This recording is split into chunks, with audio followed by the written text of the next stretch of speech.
नमस्कार दोस्तों, हम आज आप लोगों की बहुत रसदार गारी गीत लेकर के आए हैं। तो अगर हमारी गारी गीत आप लोग पसंद आए तो लाइक करें। दोस्तों, अगर आप लोगों ने हमारे चैनल को अभी तक सब्सक्राइब नहीं किए हैं तो आप लोग जल्दी से हमारे चैनल को सब्सक्राइब कर लीजिए। आप लोगों को अच्छी अच्छी गीतें सुनने के मिलेंगी। तो चलिए हम आप लोगों को गारी गीत सुनाते हैं और वीडियो में लास्ट तक बने रहिएगा, तभी आप लोगों को पूरा आनंद मिलेगा। गोरी गोरी बाइया में हारी हारी चूड़िया हो, गोरी गोरी बाइया में हारी हारी चूड़िया हो, गोरी गोरी बाइया में हारी हारी चूड़िया हो, गोरी गोरी बाइया में हारी हारी चूड़िया हो। हाजिया गला बगल शोभे कंगना, हाँ सीताराम से बनी। हाजिया गला बगल शोभे कंगना, हाँ सीताराम से बनी। उहे कंगना पहिरेली समाधि का बहिना हो, उहे कंगना पहिरेली समाधि का बहिना हो। हाजी घूमी घूमी मांगेली जोरानावा, हाँ सीताराम से बनी। हाजी घूमी घूमी मांगेली जोरानावा, हाँ सीताराम से बनी।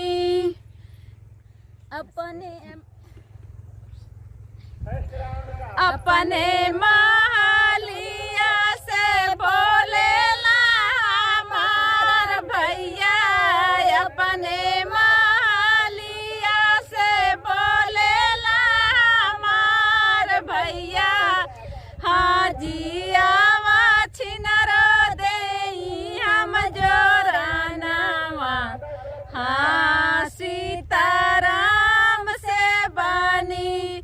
हाजिया छिनरो देई हम जोरानावा, हाँ सीताराम से बनी। उह जोरानावा छिनरो या सगुन कारी है हो, उह जोरानावा छिनरो या सगुन कारी है हो। हाजी रही जइया गोदी में लाला नावा, हाँ सीताराम से बनी। हाजी रही जइया गोदी में लाला नावा, हाँ सीताराम से बनी।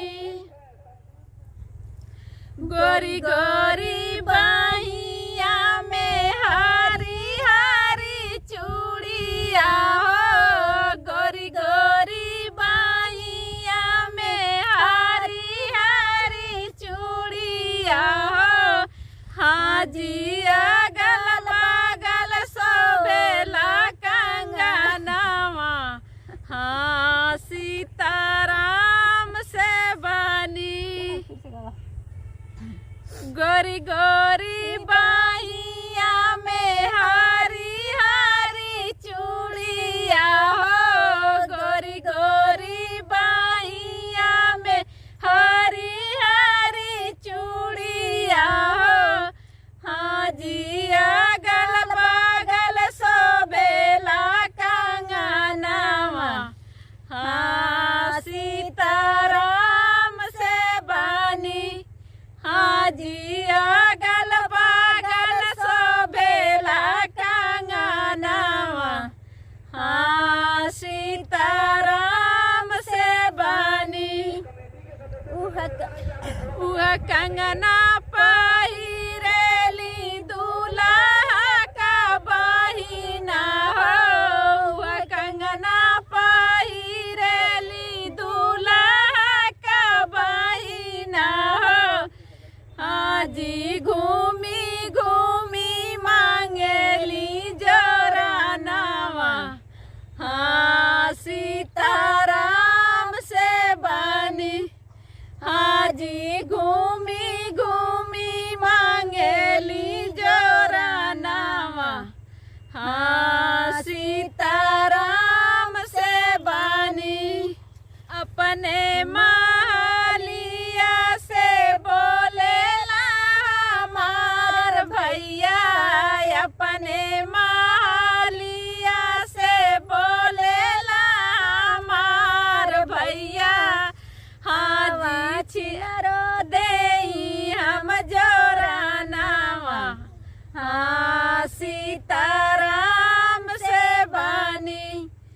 जियावा छिनरो देई हम जोरानावा हाँ सीताराम से बनी वह जोरन छिनरो या सगुन कारी है वह जोरन छिनरो या सगुन कारी है हाजी रही जइए गोदी में लाला नावा हाँ सीताराम से बनी हाजी रही जइए गोदी में लाला नावा हाँ सीताराम से बनी रह जाइए ना।